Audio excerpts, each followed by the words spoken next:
Top 8 winner side first match of the baccpaBrawl 46. We've got Dany versus Void. The prize pool is already insane. We're at like $120, and yeah, it's first round. So crazy. Dany gonna get started first. Goes for the OTG, stays in, but Void gonna find a gap, goes for the 6-speed 2S, gonna whip, but Dany catch you out of the sky, backdash into the back throw. Void reverses the momentum, tries to bait the burst, but the backdash not gonna send you far enough away, but Dany with the sick air there into the RC confirm is gonna do mondo damage. Yeah, already off to an amazing start here, and just, nope, never mind. It got flipped around, and just like that, Void is the aggressor. Oh, but trapped in the corner here. It looks awful in the 5D end. It's a Dany classic, and we're seeing it in the first match. You know what's crazy? Void had 2 different back throw situations in that first round, and they couldn't convert it into a win, bro. That is how clean Dany's defense is. Now they're able to play from behind. Dude, there's just something about Dany, man. There's just something about him. It's like, he isn't your average Kai. He isn't even like your average high-level Kai, you know? He's like a different being who understands like all the existences and crap, man. Oh my god, Void to the 6P. Yeah, that's gonna call out that food truck. Goes for the PRC, walks up with the close eyes, but it's gonna be a combo drop. Gonna give Dany some time to get that confirmed with the RC. Potentially break the wall. They are gonna have to go for it. Positive bonus here. Should be huge. Void gonna have to make an insane comeback with low HP, and those resources are looking pretty good though. They can make this happen. Also, they did the classic for Happy Chaos, just whiff into whiff, you know, just 6P2D. It's a great strat. Oh, PRC. Oh my god, and that is the double bar privilege on screen. Alright, no problem. Getting straight to the second match here. Dany already off to a great start, but just like that, Void getting in with the 5D. Getting the knockdown, taking it to the corner, and this is already a great situation for Void. You've got the corner. Oh my you god. made the burst. Dude, it's a perfect right here. It's a perfect, right? Yeah, an extremely clean round so far from Void. I really like how they dragged their opponent from the air to the ground with those JPs, and you can see it just led to this entire situation where Dany is now going to die to any singular hit, and of course doing that, having like insane defense against Happy Chaos is not an easy thing, but Dany with an aerial DP to get out. Void gets punished because of the resource, and now Dany has you trapped in the corner, gets the counter hit, picks it up, goes for the burst bait. Gets counter hit again, should be able to end here. With Dragon install, can it happen? Will it happen, dude? It's hard to say. Void does have some meter, goes for the throw, gonna be it. Again! And picks it up, but goes for a burst bait, walks up with a 2K, does not bait that burst. It's gonna be projectile into PRC, and Dany makes the impossible happen. That is actually one of the wildest comebacks I've ever seen on Kai. This is the first set. What the hell? That is too unbelievably hate. Man, if you came here for like a show, you came here for a show. This is it. Like, that's peak. Okay. All right, but back to the match here. Dany's off the not so great start, but he is slowly pulling it back. Some decent damage on the board, and now they're both kind of neck and neck here. Both can take it in this round here. Bro, Void just whiffed a button, shot out 2 shots that both whiffed, and then 6-speed. and won the situation. That is the power of Chaos. Gets the shot in, and goes for a really bold cross-up. Really nice play here. This is going to hit into the cone, but I don't know if it's going to hit every shot. It's not. They're going to be able to block it. PRC goes to the overhead. No confirm, but the 6P on the food truck. Void looking incredibly clean that round to close it out. You got to be kind of clean with that, because again, Dany just kind of did like a comeback with Dragon install, so it's like, you get back your composure, bro. Like, that was the craziest thing I've ever seen in a while. Void is opting for a really aggressive playstyle right now into Dany's Kai, and I don't think this pace is working for them. But it's like weird though, because it's like Dany, you know, being this high level Kai is probably definitely used to fighting Zony Happy Chaoses, right? So it's like maybe he's thinking he's mixing up the game on him a bit, but it's like, you know, Dany's just a veteran at this game, man. He's just a veteran. And that is going to be Dany taking game 2 as well. But yeah, already off to 2-0 for Dany, but like again, don't count out Void, because again, he's been in these situations where he's almost killing Dany, down at low health, but like Dany gets that comeback factor. He just has to deny that comeback factor because every time he's left Dany on like one-hit scenarios, you know. So have a bit of composure where they're near death. Get that like random confirm, and that's you. Those whiff shots, man, they really are coming into play. They're going to use the spacing. That's going to be a little awkward for Kai, but they're going to need a little greedy, go for an extra shot. And that's going to be a free confirm for Dany. And they're going to get your burst too. And they're going to pick it up right afterwards. You lost your burst, you lost your positioning, and you lost your life. And now you got to hold this positive bonus against Dany's Kai. Yeah, but at least you don't got to hold this neutral. Oh, gets the stray shot. Back to neutral, gonna shoot at him again, and he's got all the bullets back, but little to no focus, but the close slash and air is gonna deny your escape from the mid screen there. You know, projectile PRC is like an Exert thing. I don't think I've ever seen people actually use it in Strive. Dany has used it like 3 times this set, and it's particularly good against Happy Chaos because it is covering the ground and allowing them to focus on the air, and that is like the second time we've seen a close slash anti-air that obviously leaves a pretty big reward for Kai. Aye, defo. And it's like the thing about like using projectile RC in this game is like it's a bit more riskier because in XR, you know, it costs 25 meter, right? That's not much, but in this game, that's a whole 50 bar. Like that's a lot to really risk on a I'm gonna approach with a projectile. So dude, look at that! Goes for the 6B. Oh my god, RC's forward, baits the burst, and that is it. Dany with the clean 3-0 over previous champion Void. Otherwise, I get caught. On to game 2 of top 8 winner side. We have Liam on the Bridget versus Zenkai on the Baiken. Both players going to throw out someone to the round start. Going to be a bit of a trade. Definitely favorable for Baiken here, but they go for the idea. A little too aggressive. Get caught. Bridget takes a turn and, yeah, able to build a bar off this little sequence here. Aye. Not going to be able to set up a yo-yo against Baiken. Again, that JS is too crazy. Kabari reaches pretty far. Far slash is a first, like, fast button. It's going to be hard to set up yo-yo in the scenarios because, again, they've got the tools to challenge. There it is. And okay, easy setups for yo-yo, though. That delay JD can often call out, like, a delay mash kind of option. Aye. Oh. ID's in, goes for the super projectile. That's going to be plus frames. Use another bar, and I kind of didn't like this use of meter here. Oh, I say that as Liam closes it out with that conversion. They do win that, but that was 2 bars. I mean, I think, at least for me, I'm using my meter so that way I don't have to RPS with parry.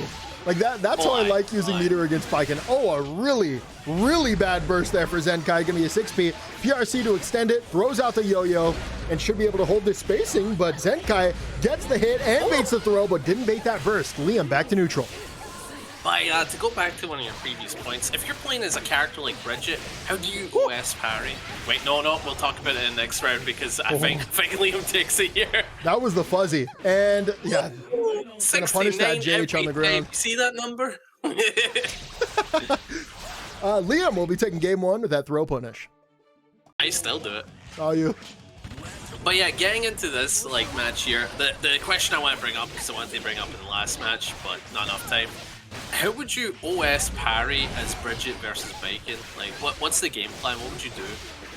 Well, Bridget can actually just jail mix-ups, like jail fuzzies, so that's generally what you would like to do. And you can use meter as a ways to throw your yo-yo to generate plus frames, so you can make that happen. I fear, though, that with a lot of your regular setups, you are probably going to play into parry quite often. Right. Reversals generally do well against setup characters. I mean, that's just a thing, right?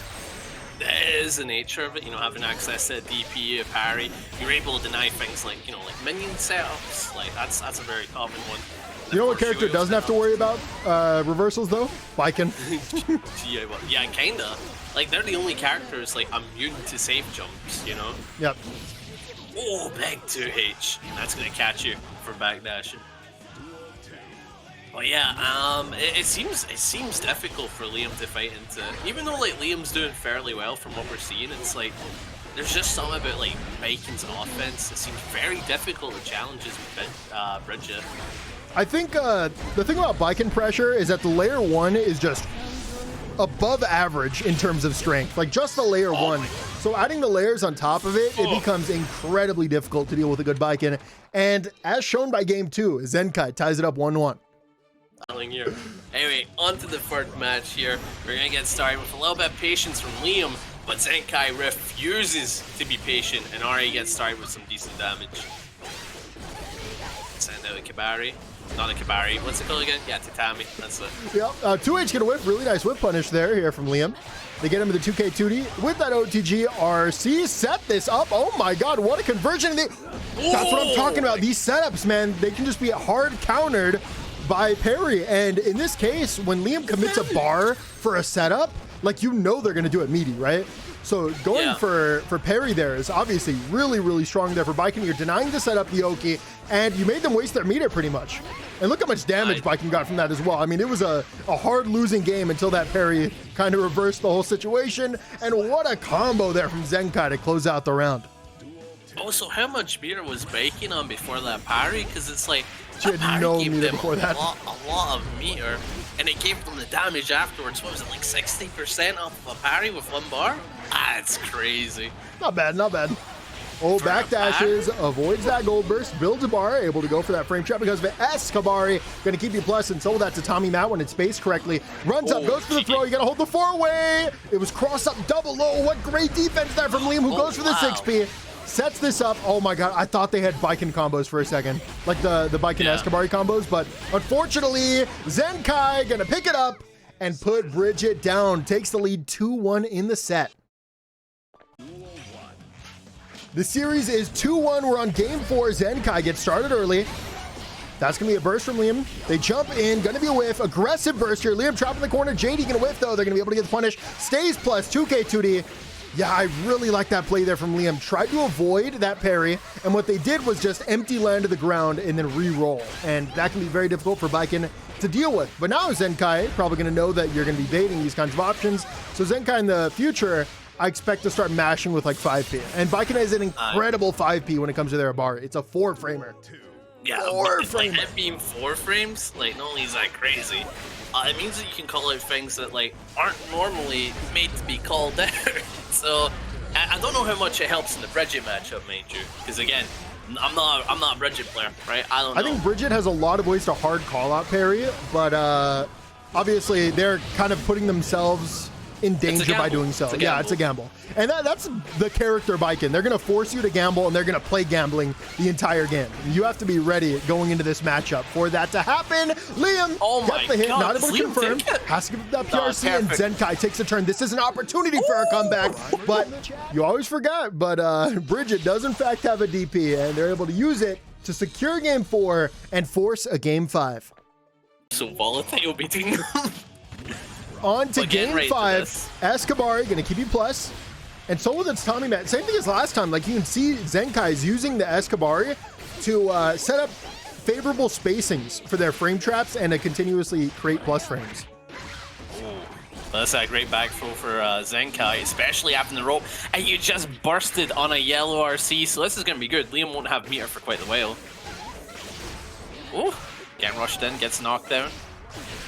Went for the overhead, very nasty. You can't fuzzy that. Yeah. You just need genuinely guess. Liam is doing such an incredible job at calling out these parries, forcing Zenkai to block the high-low, and obviously it's a very difficult thing to do. But Zenkai said, no, I'm going to wake up, throw your safe jump, and we're playing my game. Your burst gets baited. Overhead can be backdash, though. Both players commit to meter, but it's the DP that comes out on top. Liam is on set point. Actually clean. You don't get cleaner, bro. You don't. But just like that, Zenkai is getting it started here. Does have the corner. Great DP from Liam. It's a back and forth. Big catch with the Kibari counter hit, and this is a good confirm into the corner here. The big game changer right now is Liam is just using their reversal so much better than Zenkai right now. I mean, that's evident in these situations. You can't guess Bridget parry. Sorry, Bridget DP, but you can guess Baiken parry. The past matters no more. It's game 5, final round. It all comes down to how you execute in this exact round. 6 peek and a whiff, gets your burst out. Both players probably not going to have burst for the rest of the series. Far Slash gets the hit. 2H gets the hit as well. Kabari gets the hit. And Liam just won't block on Wake Up, and it's costing them a lot of HP. Fortunately, they built the bar after getting hit to extend this combo. They're going to get huge corner carry. And Zenkai going to be patient. Yeah, tries to roll in, faking in some rolls, gets the low, and just like that, they're really looking for these parries, man, and I don't blame them. Zenkai's sitting on 2 bars. And they're going to use both of them just like that, but the YRC will be baited. Zenkai closes out the set and proves that, you know, Baiken's pretty good. Yeah. We've been for this. I get 50, you get 50, the players get 50, and the players get confused about the 50, and we leave while they're confused. It's true. All right, first match of top 8 loser side. We have Lolo and PoopMan Boxman, an incredibly funny matchup. The Goldlewis Mirror 6 picking to take Goldlewis out of the sky. Both players looking for someone to happen. 6H comes out. It's not often we actually get to see that normal. Maybe the least used normal in all of Guilty Gear Strive. Honestly, yeah, but it's like in this type of matchup, having some kind of reach is like kind of nice, you know? Having like that little bit of reach. Yeah, the only use case I can think of for that normal is when you are running up on somebody you know they're going to backdash and you want to call it exactly delay backdash. Oh, massive far slash. And even then it gives you no reward unless you're near the corner. Yeah. It's all about those. So it's a hard call with no reward. That's also whip punishable. It's not so good. But you know what is good? PoopMan Boxman. It should be with 684. All right. So speaking of which, you just 684 to 684. Oh. And you are going to see that PoopMan built another bar here, and they're going to be able to overextend this pressure, and 486 is going to call it the fuzzy backdash. Lolo doing it a little too fast. You know what? Actually, I don't think it was fuzzy backdash. I think that was an immediate backdash, and they were trying to call out if PoopMan Boxman had frame trapped with far slash. You know what's a common thing that I see with Goldlewis is, and you know, Kiwi did it to me and it really annoyed the hell out of me. They whip far slash or like a button and then they do 684 immediately. Yeah, that's a classic. So when you get hit by that, we call that a skill issue. Because it's like I'm playing pot and I see the whip far slash and I'm like, oh, I'll do like a 5-page because like I know it's my turn. I'll get them to block, and then they just do 684 and it catches me, and I'm like, well, that's not fair. Here is an important FGC lesson, okay?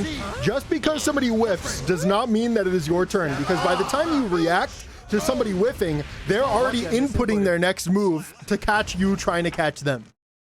That's nasty, but PoopMan Boxman will be the one to take the first match. 684. Okay. On to game 2. PoopMan did take game 1.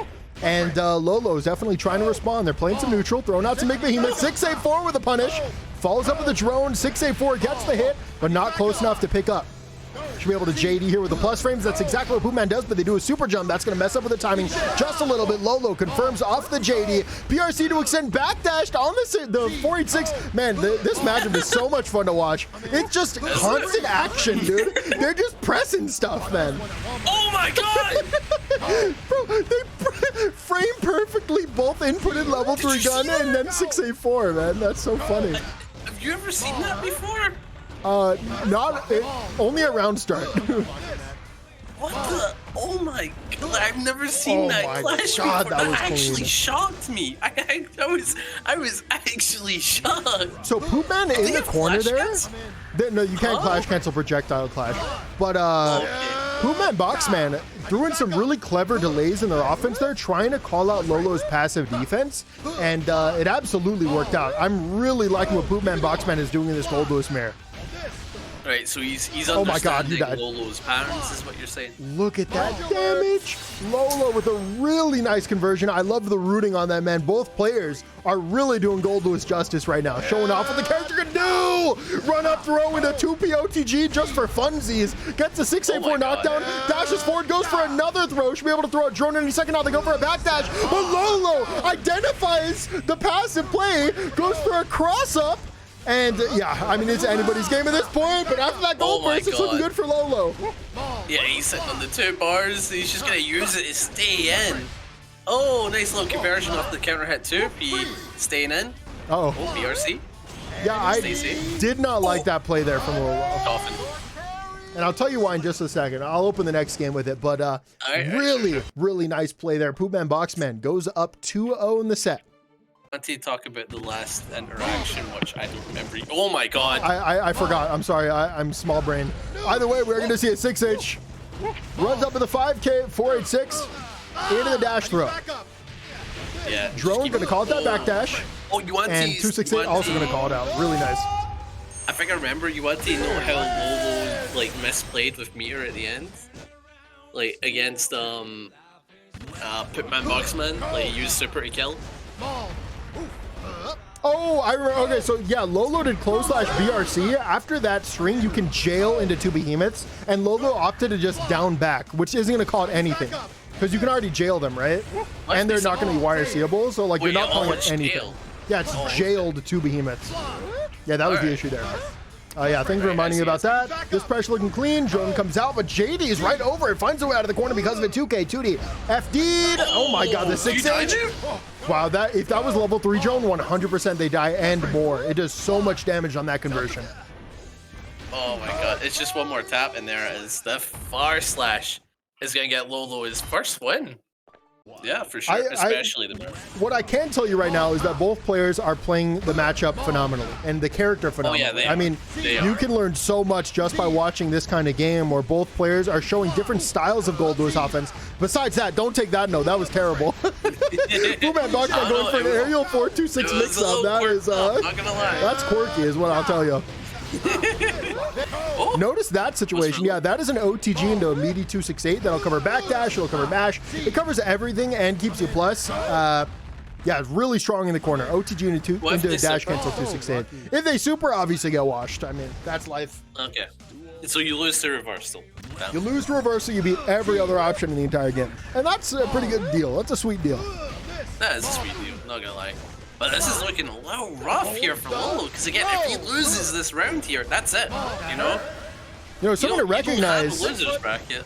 Yeah, this is a loser match. Yeah, loser is out. But something to recognize is PoopMan Boxman is going for way more throws. And I think going for throws enables Goldlewis to do a lot more in their offense. You really keep people honest when you threaten throw. But Lolo was like, hey, you know what? I'll start doing it too. Potato, potato. Potato, again with potato. You did this last time as well. I'm going to say it every week. Lolo with the space 426 into the 6H, into the gun. That's going to deal with a lot of meter, and they're going to do it again. Oh, good block. Now Lolo is one tap away from kill, and there's the 2K. Cheeky little catch to your shins there. Yeah, up in the corner against Goldlewis with no meter to your name. Yeah, that was a lost round for sure.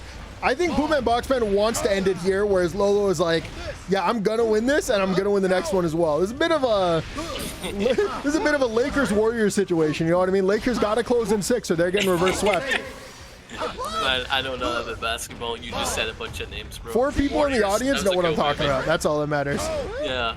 Oh, like 684, and just like that, 2 red drones, but the catch with the far slash, and Lolo still shows life in this tournament, making it 2-2. It is very okay.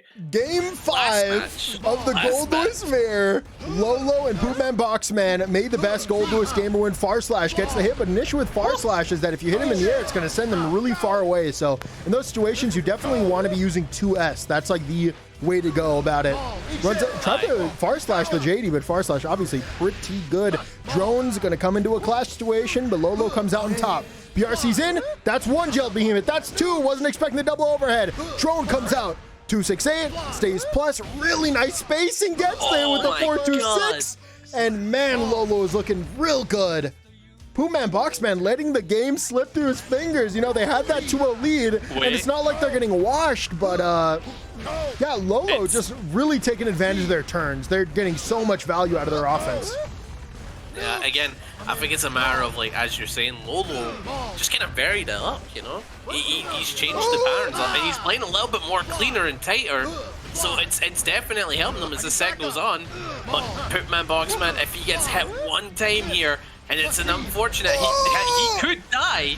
He could die. PoopMan Boxman finds the 684, traps Lolo in the corner, gets the counter hit, and we're seeing a final round. Another one. Oh my god, that's insane. And you know what? This one's different than the last double Luigi. Wow, what a bold thing to do in final game, final round. But what I was going to say is both players are going to have burst here. So they have a lot of HP and they're going to have burst. There's going to be a lot on the line here. It's as even as you can get, man. Just don't get gold bursted. That's your lose condition. If you get gold bursted, you lose immediately. Oh my god, he's fat Melia. Okay, that's fine. Wait, laser! PoopMan, laser! You don't want to laser when drone's in front of you there. Oh, is it that bad? Yeah. It's not terrible, but there's a chance they make you kind of 1-for-1 with it, which is not what you want to do. That's a level 3 knockdown. PoopMan Boxman can close it out here, runs up with a 5K into the 268, keeps it tight. Lolo not going to budge, throws out that drone, walks forward, but miss inputs a 6B, loses the turn because of it. Gets in with the JD. No, but Lolo can take it. There's an opportunity for an insane comeback here from Lolo. The Behemoth's going to whiff, but no punish here from PoopMan. They try to get out, gets hit by the 6H, pick up with a gun. They have meter with the PRC. And Lolo! Oh my god, he brought it back! He brought it back! Yes, hello? Joe? No, I don't know a Joe. Final game, top 8 loser side. We have Nocturne and Petrafied. Petrafied gets that throw on that knockdown, but Nocturne bursts out of it. Gets out of the corner, was definitely what you want to do against Leo, but you get caught again, and Leo builds that meter. It's not looking too good for you, especially when they still have that bar behind it. They're going to make this real tough for you. Also, like, again, Leo in this situation is so hard to deal with. And there's another thing. Wow. Good blocks from Nocturne. Okay, never mind. Lost. Something I want to bring up. This is Anji's hardest matchup. Yeah, because Leo reversal is so good after Fujin. I mean, it'll cover every option almost. Yeah, and the only thing it won't cover is obviously Fujin empty, right? Yeah. But, like, or jailed, but tomato, tomato. Like, or jailed. But like jail doesn't matter, you know. It's like you just OS DP. Well, but the thing can Anji jail overhead now? I don't remember if they can. No, you can't jail overhead. You can't. Oh, okay. It's like at best like a free frame gap, right? I see. But, so they're just gonna fuzzy DP every single time, is what you're saying? Yeah. Unless they start hard baiting it. Oh my God! You know, I appreciate that that play from Nocturne playing for their outs goes to the held 5D, but yeah, Petrified not gonna fall for it. Now they're in a completely winning position.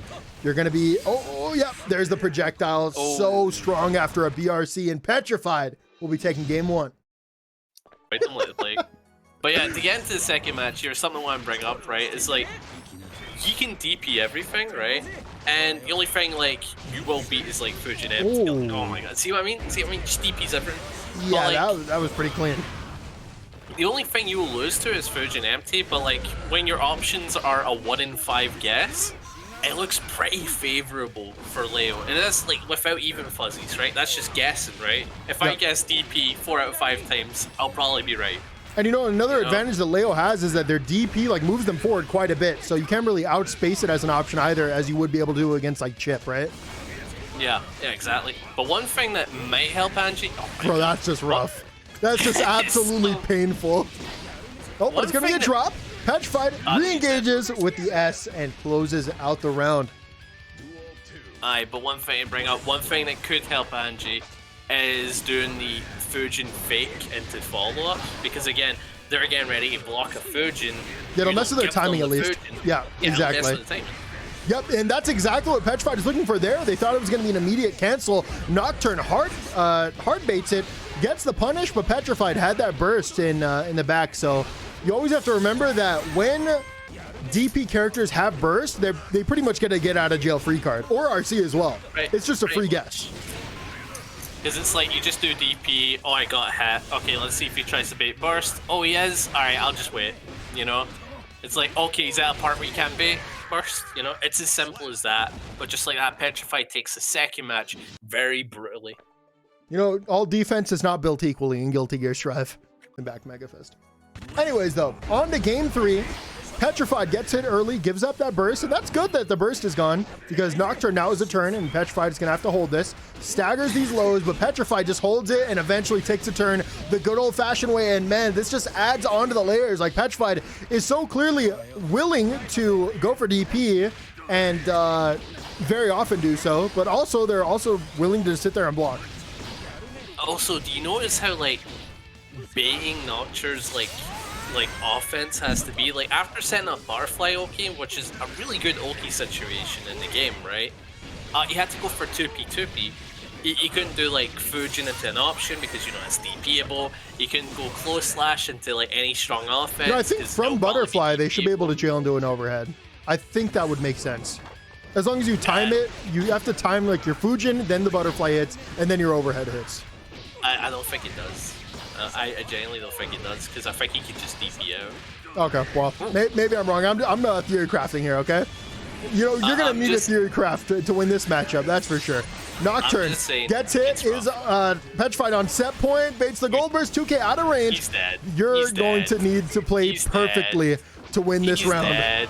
Get the body back. He's done. Okay, dude. Panda with no faith, and that is Petrafied taking the set 3-0. Top 6 loser side, we have Void and Lolo. Lolo notoriously does well into Happy Chaos. I'm excited to see how they actually play it so that way I can take some notes and steal some tech. That JH is definitely going to be a misinput. That was super minus when landing. You have to cancel into a BT to even have a chance to stay plus. But yeah, Lolo had a good start, and one misinput or whatever that was is going to lead them into a really bad situation as Void has that positive bonus. They have 2 bars, they have no bullets, but they use that red RC to guarantee get some bullets. But no, they actually staggered 2Ps instead, and now they still have no resources. The YRC gets baited, and their burst almost got baited too. Had that been a burst bait, that was game over. Yeah, genuinely, I think that's what he was trying to go for, because it was just an empty sprint, right? There was no Kara cancel after the sprint. There was no jump it was just sprint. So I feel as if it was a misinput. There is no doubt that Lolo kind of mishandled that round, but at the very least, Void does not have burst going to the second round, and yeah, this should be a winning situation. I don't like that Oki though, to be honest. The neutral hop 2P, obviously they will get the hit, and you know what? That's nice, especially when they get the back turn mix. That's gonna be an overhead into the cross up, pick it up with the RC, and that is the round. Really nice play there from Lolo. So let me tell you specifically why I didn't like that initial meaty, because if they go for like a backdash or something, like you kind of lose your momentum and you're giving Happy Chaos an out. I kind of like just taking the guaranteed pressure, even if it's not as tricky, because Goldlewis pressure on its own is pretty tricky. You know, you don't have to go out of your way to you know, give unnecessary risks. And it's a, you know, it's a guard crush, right? Like your mix is gonna lead to a good scenario right afterwards. If you have meter, it becomes even better. Oh, that's so unfortunate. Oh, but that got bursted. Yeah, burst is going to come out. If you don't know the interaction, the burst always wins, and Lolo was like a couple frames too late. They couldn't cancel that super fast enough, and that is going to mean Void wins. Wow, yeah, it was just that burst that clutched it up. Void got it at the perfect time. But yeah, getting straight into the second match here. And Lolo, again, I feel as if Lolo gets off to these amazing starts, messes up once, and then the momentum is completely shifted. Hey, that was last game. This is this game, okay? You can see Lolo is going to PRC into the drone. Curse doesn't continue, you know? That should be a free Lolo win. Yeah, Lolo going to take. Okay, I don't like this from Void. I think fighting against Goldlewis is already really volatile, but yeah, there it is. Goldlewis also has the best defensive option in the game in, obviously it's behind meter, but they have 1080 PRC. It is incredibly godlike. Oh yeah, it's probably the best like super PRC in the game. Because it's like, Potemkin has a good one, but like he'll get like 11 frames of info. I believe Goldlewis gets like 20 frames of info. I think it might be more. I think it might be like 30 something. Like, yeah, it's crazy. It's a lot of iframes. It's a lot of iframes you could get off of it.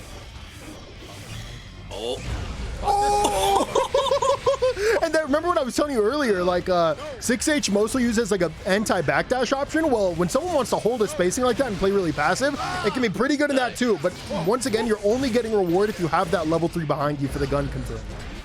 Dude, if like you got that gun confirm, you know, you make Happy Chaos a little toothpick, bro, you know? And just like that, Void is the one that's going to get started in this round start. And I think this is the first time that Void is taking a round start this confidently so far.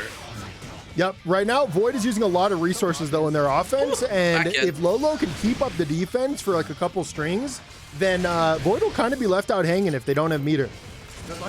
Yeah. But goes for the gold bar, sets up the laser. I think Goldlewis takes this. Time to hold an L, Void. Just don't get gold bursted. Oh no, you have to get the meter. Oh you got gold bursted. All right, GG's. Worst case scenario for Lolo. Yeah, Lolo, just hold forward here, bro. You can't do it. You can't do it. It's just hold forward from here, bro. Yeah, so Lolo misinputs 268 and then has to use the PRC to stay safe. But when they landed, they weren't exactly plus, so they get gold bursted, and then Void obviously gonna close it out in the air with a gun, as God meant for it to happen. Void goes up 2-0 in the set. Oh yeah, getting into the third match here, and this could look like Void's run. It could look like Void starts the redemption arc after losing. But you know, again, Lolo can get off to these great momentum starts. He just has to keep it. That's all I need to think. That's like all he needs to do. He just needs to keep the momentum. Right now, it's just the misinputs, you know, and that's a good, that is a good problem to have, because if your issue is like the matchup, then you're obviously probably going to lose no matter what. But if Lolo can just keep it clean, they can definitely make this happen. And right now, they've shown that they do know what they're doing in the matchup. They've backdashed bullets. They've correctly used behemoths and 6H based on spacing. But it's go big or go home right now. Void is on set point to close out the set 3-0. And they win the round start. Lolo has to go big here. For real. It looks extremely difficult. Because, like, look at that health, man. You've only got burst on your back, but, like, there's only a certain point where it can really help. And that might be it. You set up the laser. Gotta give him a mix. Goes for overhead. Yep, they try to go 2-6-8 into 6-8-4, but it's not going to connect. Void backdashes, gets the hit. That's a 2K2D. Build some resources. They do have a bar behind this as well, so you're going to be blocking for quite a while. Yeah, again, this is such a tough situation, especially with 2 bars on the back. Void can kind of just keep going, but Lolo, with a really good challenge, going to get out of the corner at least. No big conversion or nothing. Yeah, but Void has a little bit of sloppy pressure and a sloppy punish, and Lolo actually is not necessarily out of this. Actually, I'd say they're winning right now, but it's going to be Void who guesses with the mash at the perfect time, gets the mix to close out the game, but mess up. Beat the YRC. There it is, 2K into the RC. Can you kill from it? Yes, you can. The baccpaBrawl is rigged, ladies and gentlemen. What was that? What? That How did he make that comeback? So I think that comeback, more so than Lolo playing incredibly well, I think Void just had some sloppy play. I think their offense had too many gaps. They weren't like executing things the best way possible. And yeah, they gave Lolo some outs because of it. So I guess in that sense, like both players have made those kinds of input errors. Oh my God. That's crazy. It's like... Oh, wow. I think Lolo just took it. Does Lolo take one it bad burst? Yes, it looks like it. Wait, no! Oh, one tap. Void one tap, survives the pixel, but the 2P anti-air on the cross-up gives Lolo life. Hello, Daisuke? That should have just been GG's, but getting into the 4th match here. I think both these characters have pretty good checkmate situations, and Void had that checkmate situation. They just couldn't close it out, and you know, it's always disappointing when you lose those kinds of rounds. Because it's like, it eats away, and it's like, you know, I should have won that. Like, there was nothing saying I couldn't. Like, why didn't I win that? But Void off to his usual good starts here. Yeah, I like that play from Void. They delayed there, so they know that Lolo's looking to backdash. Yeah, they know Lolo's looking to backdash the steady aim shot, so they hold it out a little longer, call the backdash, break the wall, close it out with a super, and now once again, they are on set point. Lolo gets a knockdown though. Just don't get gold bursted. Remember, that's the lose condition for both these characters. The lose con gold burst. That's all it is to it. Oh, wait, that's a wall slump. Yep, that is a wall slump setup into a jailed low, and we are seeing a final round on this 4th game. Both players at burst. Bro, run up gold burst. Either player wins if they do it. Okay, I take it back. Cowards. Either player would have lost had they gone for it. Nah, they're both cowards, isn't it? Void gets a throw. Backdash. Bro, the 2K whiff bullets, man, is so strong. Speaking of whiff, that burst gonna whiff. And Lolo once again is going to have to go big here. Oh, once again, Happy Chaos. 2 bars in the corner, but Void doesn't keep it clean once again, but gets a goal for spec. You already had 2 bars. Yeah, Void already had 2 bars, and they just give up a bar. And this is an example of that non-clean play I'm talking about. They go for the cross-up. It's not going to work. Get the curse, and the drone is going to whiff. Should be able to pick it up with a super, and there it is. Void closes it out 3-1 over Lolo. Not the cleanest, but hey, a win's a win. We take those. Continuing off into our next match in Losers Top 6, we've got liamishere and Petrafied, the Bridget versus Leo, and both these characters are very strong. The way they like to play neutral, the way they like to play offense, defense, both of them have very good tools to counter each other, and I can't wait to see how this plays out.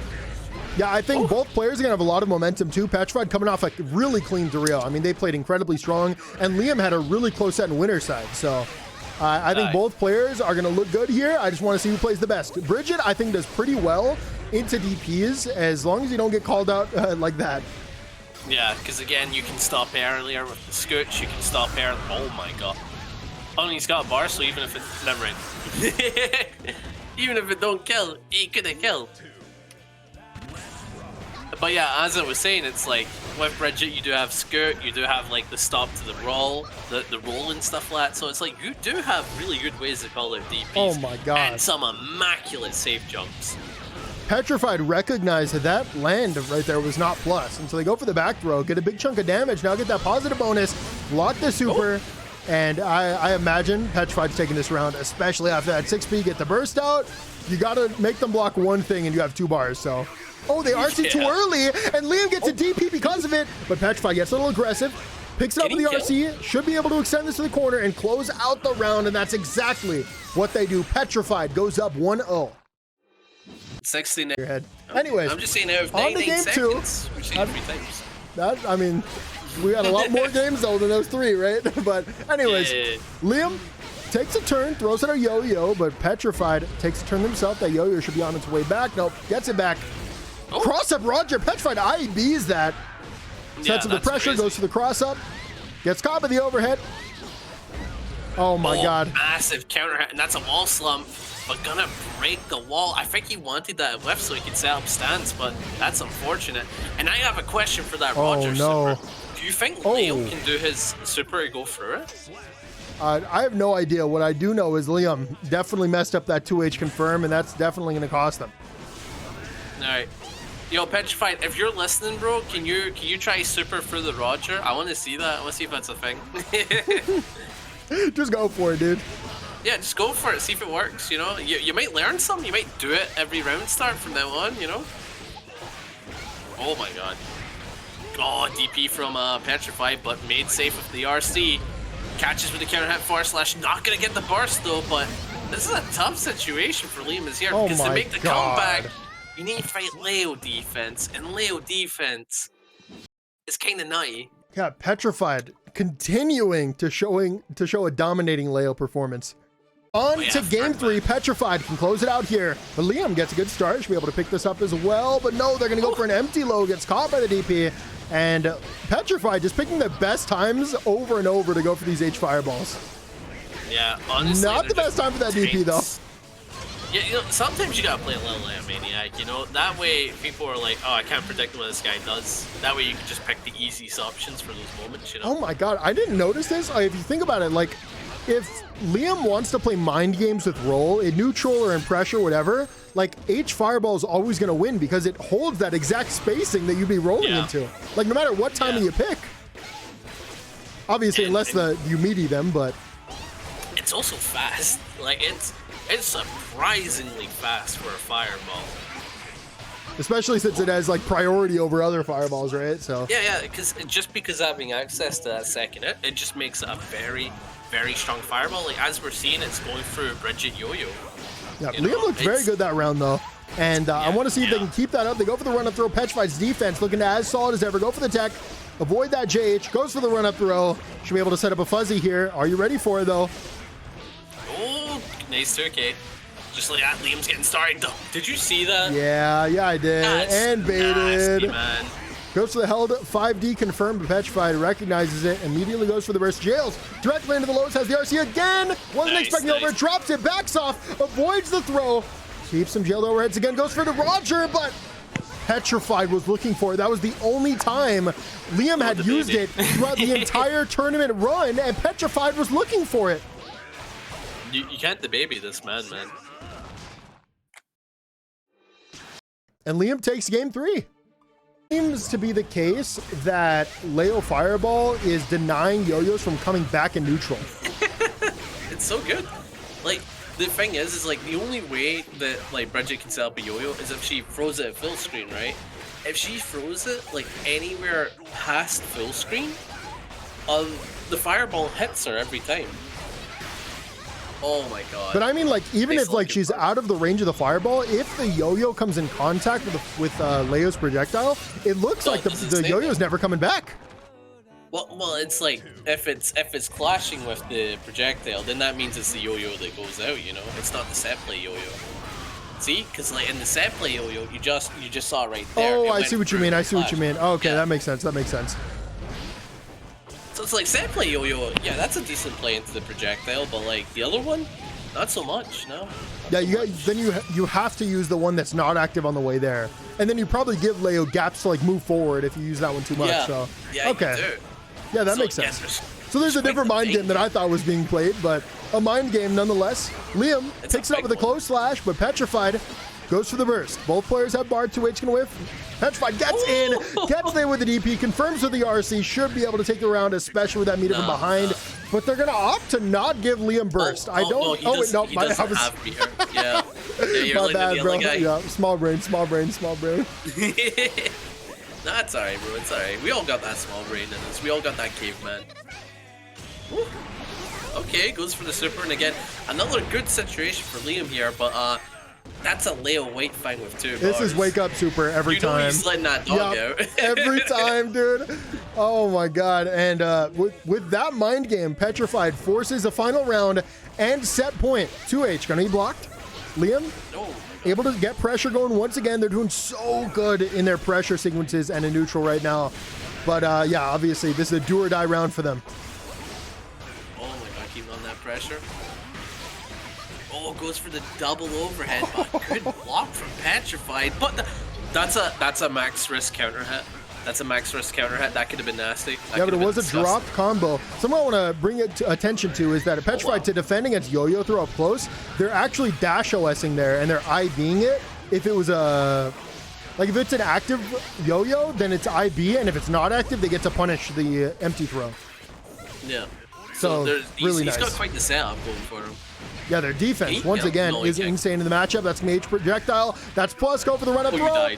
Confirm with the RC, and there it is. Petrified closes out our final top 6 match. 3-1 over Liam. Don't worry about it. Winners finals. We've got Zenkai and Dany. And we got the Baiken theme behind it, so you know it's going to be hype. Actually, no, wait, it's like 40 seconds of silence. I take it back. Yeah. So, you know, during that entire time, you could be listening to your own music, you know? Yeah, let me open Spotify real quick. You got this. Yeah. Oh my god, what a conversion. Dany kind of keeping on the pressure. Gets a 6P with the smelly ass elbow, and he can kill just like that.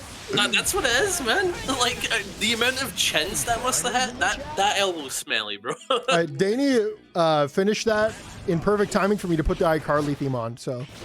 Now that we're all hyped up, we got the Escobar. Zenkai, stagger with the normals, goes back to the JS, stays plus again. Dany tries to chase it in the air, but it's not going to work out. But that absolutely will. 2K2D gets a knockdown, close slash, chases the backdash. Great damage here for Dany. Oh my god, Kai looking like Soul, but just for this combo. Oh my god, that is disgusting when it comes to the damage. And the smelly elbow, yeah, again. 5D, RC back, baits the burst. Dany closes out the round with a close slash, and man, Dany is looking mighty good today. Mighty good. On to match to Zenkai. Wins the round start, gets the hit, 5K. Breaks the wall with a 5D as well. That's like, where did your health go, Dany? It's Zenkai, bro. Like, they've got really good Baiken, and Baiken can put out damage. I miss when Baiken did no damage, dude. The good old days. I missed it when Baiken was punishable on editing, man. Those were the good days to me. Oh I miss when no Baiken. That's what I really miss. I miss when there was no DLC. Actually, no, that was Season 1 Happy Chaos. I take it back. I don't miss that. Season 1, he's so nasty, man. Season 1 Happy Chaos. Oh my god. You believe people said that character was mid? I mean, you know, with those kinds of characters, it takes a while to really figure them out, you know, get their optimal stuff. But I know. Dany like gets the hit with the low. RC's out. Good amount of damage. Oh my god, the Escobar almost messed that up, but hey, we take those. It looked kind of cool, though. Like, it did look a little cool, and you know what else looks cool? Dany with those air-to-airs does it way different. Like, I never see Kais do this as consistently as Dany. He's just the Kai. Like, Kezi, who, you know? Nah, it's Dany, my man. It's Dany every time. Projectile comes out. Dany holding the sky. Tries to engage in the ground, but Zenkai doing a really good job preventing that. Jage comes out, 6B, gets the knockdown, picks it up. Oh my god, I always forget with these electric OTG combos, they do so much damage. Both players have a bar. Though. It's so high. Oh, nice BRC mix, but gonna use a YRC to get out and just like that Zenkai. No, That should be smelly it. elbow. Oh, You don't get actually, doing it. that 6B hit so high up that it didn't combo in a direct claw, and this means Zenkai has an opportunity, but no! You blinked and you got hit by the low, and Dany goes up 2-0. That's what? Anyway. On to match 3, Zenkai goes for a Kabaria round start. Yeah, that was a little greedy. Dany gonna take advantage of it, but hey, you try to get aggressive on Baiken, you're gonna catch that parry. Speaking of which, you're gonna catch that Kabari as well. Baiken gets in there, tried to fast RC cancel into the low, not gonna work out. Kabari gonna give you an opportunity, but no. Space control does not matter up against Kai. They got it, they do it a little better. Gets a close slash, able to keep on the pressure here. Oh my god, the reach of Vitriarch. Right now, Zenkai is kind of panicking on defense, just kind of doing a lot of jumps, and the one thing you can't do against Dany is panic jump, because they are so strong at denying that option. But Zenkai appropriately calls out a jump with the JD, gets the hit, and has Dany trapped in the corner. Free safe jump. Has that BRC. Dany panics, goes for that aerial DP that has been working. So what Dany was expecting there was probably like a rising JS. Ah, I see. Yeah, that would have been a good idea. But like, obviously Zenkai getting like sick of this guy's DP is like, what a frame to freeze on. Sorry, 6K. No, wait, no. Is my man? No, I was talking about the frame data. What were you talking about? That's just a good button. It's something like 6K kind of cool or something. I don't know. Summon to something. 2 reasons to play Baiken something. 4 reasons. Oh my god. What's the other 2? Nobody knows. Parry? Maybe. Okay, Zenkai needs literally one more hit. Anything will kill here. A JS, a 2P. No way Dany makes this happen, right? PRC. The ID backs is trying to control their own space. Zenkai, bro. Dany gets in there. Oh my god, that was 4! Nice. But yeah, there it is, the 4-framer. Whew. Okay, Zenkai closes out the game, forces another game, stays alive in the set. Up next, on to match 4 of Winners Final. Zenkai gets early hit, gets a big counter, and this is one of Baiken's best starters. They don't go for the burst bait, and that means Dany gonna get out scot-free with that burst. Scot-free? Is that right? Scott the Waz. You think you could just say that when I'm sitting here? Wow. How dare you? I wasn't picking up what you were putting down, but I get it now. Baiken gets the hit, but no, Dany picks it up out of the sky, ends with the Futuark H projectile, gonna keep him in. Air dash in, but you're actually gonna land, be a little minus. Zenkai takes advantage of it, closes you out with the super, nice. And a really confident round there from Zenkai. Yeah, I'm kind of believing that like Zenkai can kind of like bring it back from here. Because like they've just been putting on a confident show, they've been bringing it back from the O2 situation. You could possibly see him do it, but again, Dany's a monster, bro. He's a monster. Dany is an absolute monster, and you know what? Monsters have been taken down though by Baiken, let me tell you, but not taken down by DP. Dany gets you with the DP, puts you back into the corner, breaks the wall, gets that double positive bonus, and you know, this is gonna be a little rough.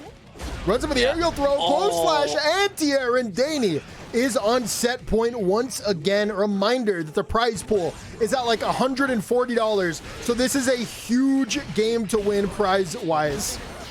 Yeah, honestly, it's pretty nice. Like even getting third in this tournament is kind of decent. So you know, Zenkai is like as they said earlier, it's pretty good to be third in this tournament right now. Oh, BRC! Oh my god, this conversion was so sick! It was sick, that combo was way cooler than the damage puts off, okay? Yeah, this is true, this is true. Wait, Dany Dany is so good at calling out fuzzy defenders. And right there, they hard call out fuzzy throw with a neutral jump, get huge amounts of damage, and all they have to do now is deal with Baiken's 2 bars. Oh my god, they did it. Scum Dipper. Scum Dipper, bro. Scum Dipper. Dany's a monster. He will forever be a monster. Baiken with 2 bars or Scum Dipper RC? The answer was Dany every time. You don't get to use your bars, bro. It's as simple as that. Losers semifinals. We have Void versus Petrafied. Void had a little bit of a shaky last game, barely able to close out that set against Lolo, whereas Petrafied has been dominating this loser side of the bracket. They haven't shown any blood. They've just been truly, truly dominant. Aye. It's just kind of crazy, like how strong of a player like both of these guys are.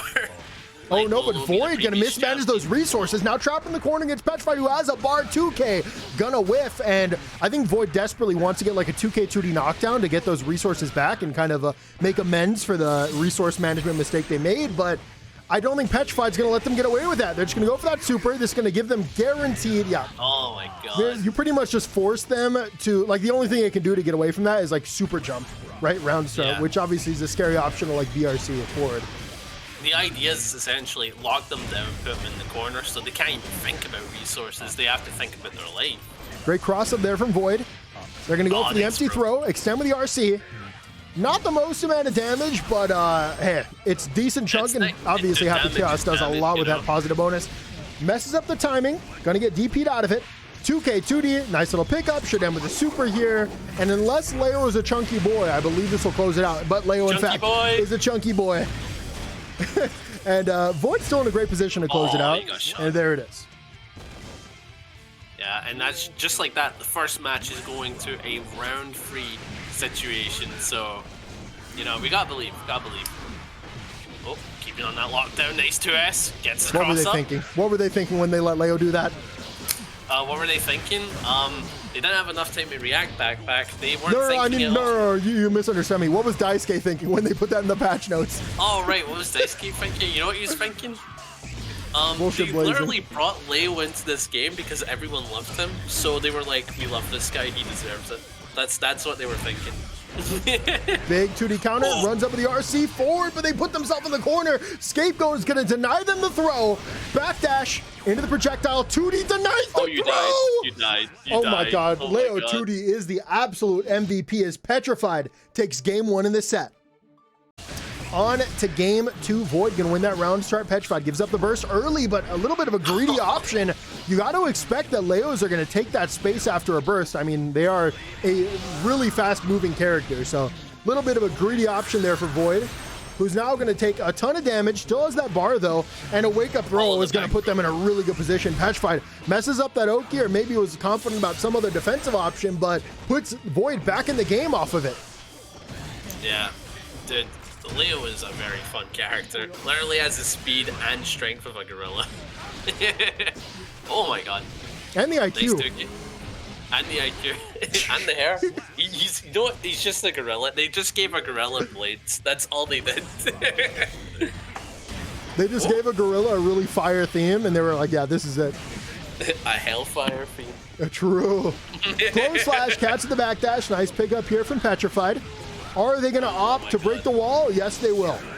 With the super as well, and this is the most damaging one you can go for. Yeah, and you don't want to play into YRC. I think that's the big reason as to why you wouldn't just not break the wall and play for Oki there. Gets the hit. Should break the wall here again and close out match 2. Petrafied has not lost yet, up 2-0. Can they continue the Petra sweep? God's work? Alright. On to game 3. Kind of offended that I said Leo was doing God's work. Yes, my bad. Well, no, it's hellfire, bro, you know? Oh, you're right. Actually, you know, that's antithetical lore-wise. I believe you. Alright, okay, good.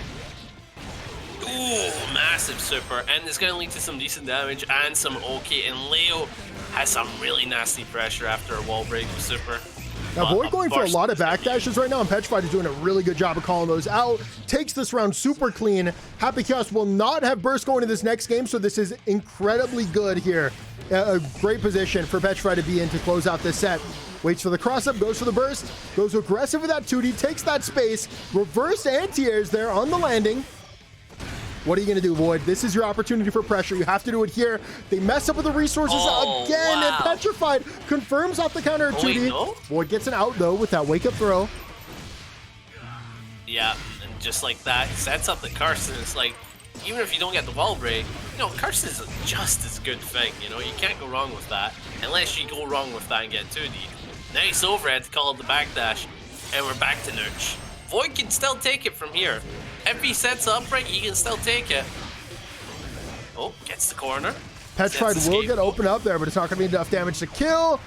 Void is going to need one big opening here, but it's going to be a backdash. It will run up 2D, and Petrafied will secure top 3 in this tournament. Probably also secure payout as well.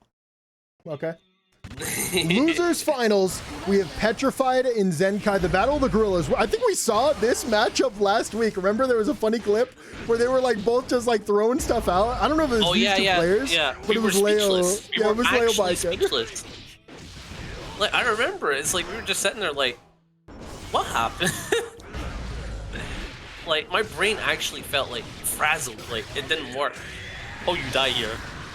Oh, and just like that, Zenkai is off to a little bit of a rough start, especially against Petrafied, who plays Leo so perfectly.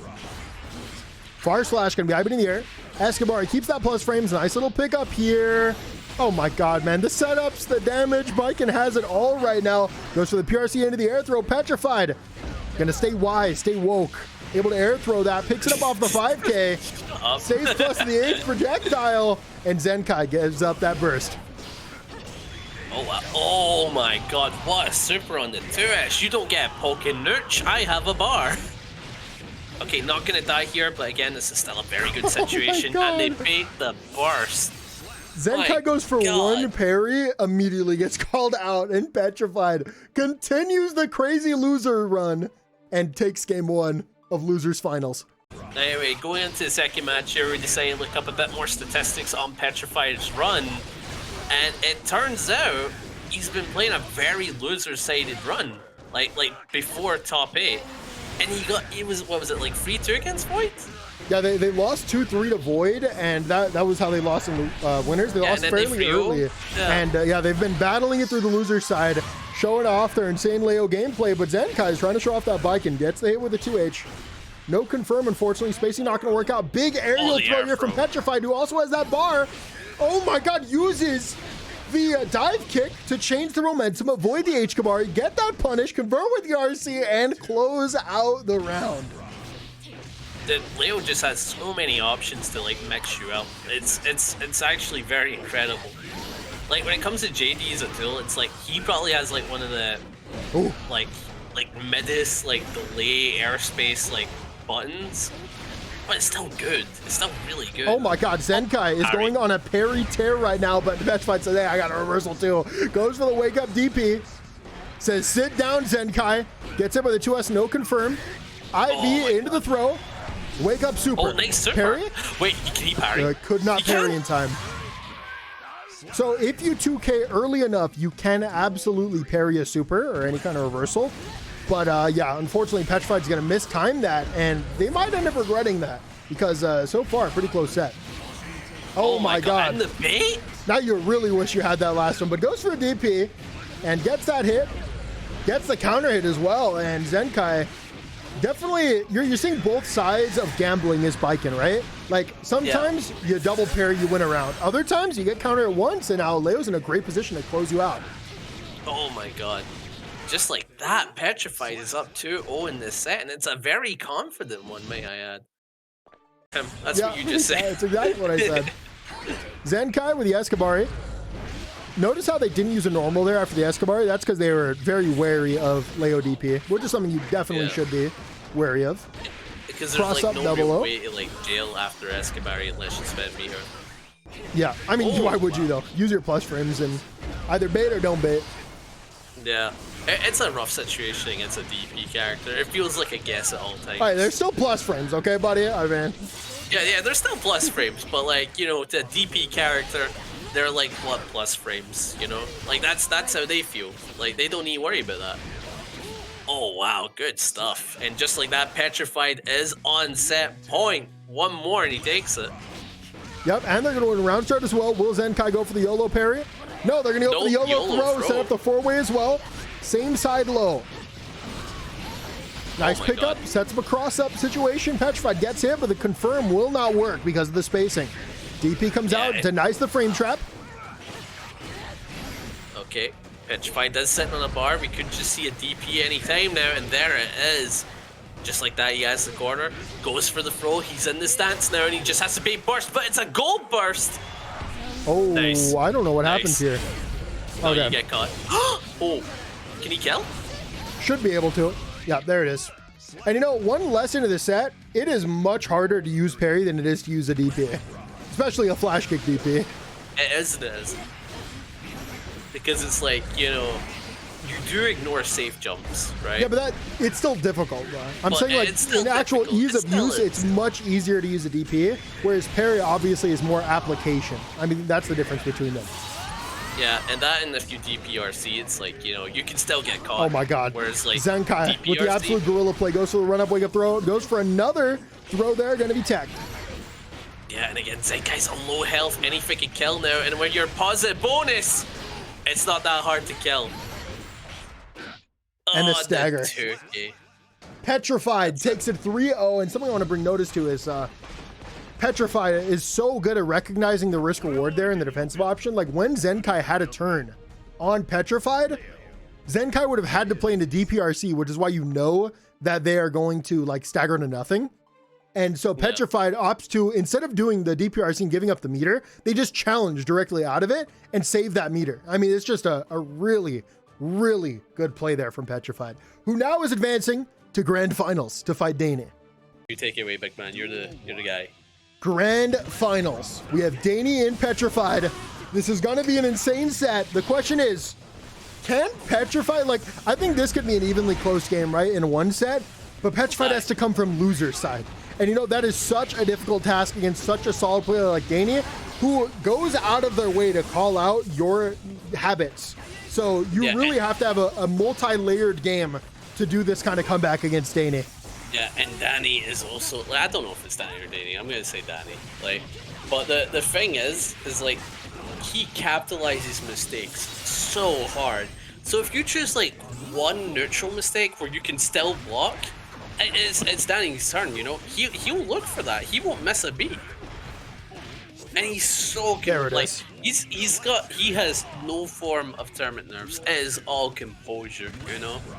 You know, if you're the bracket demon, you gotta be the demon. You know? I think the best time to see tournament nerves is in how someone defends against somebody in like really stressful situations, and you can just tell Dany is always looking to defend like with the best defensive options every time.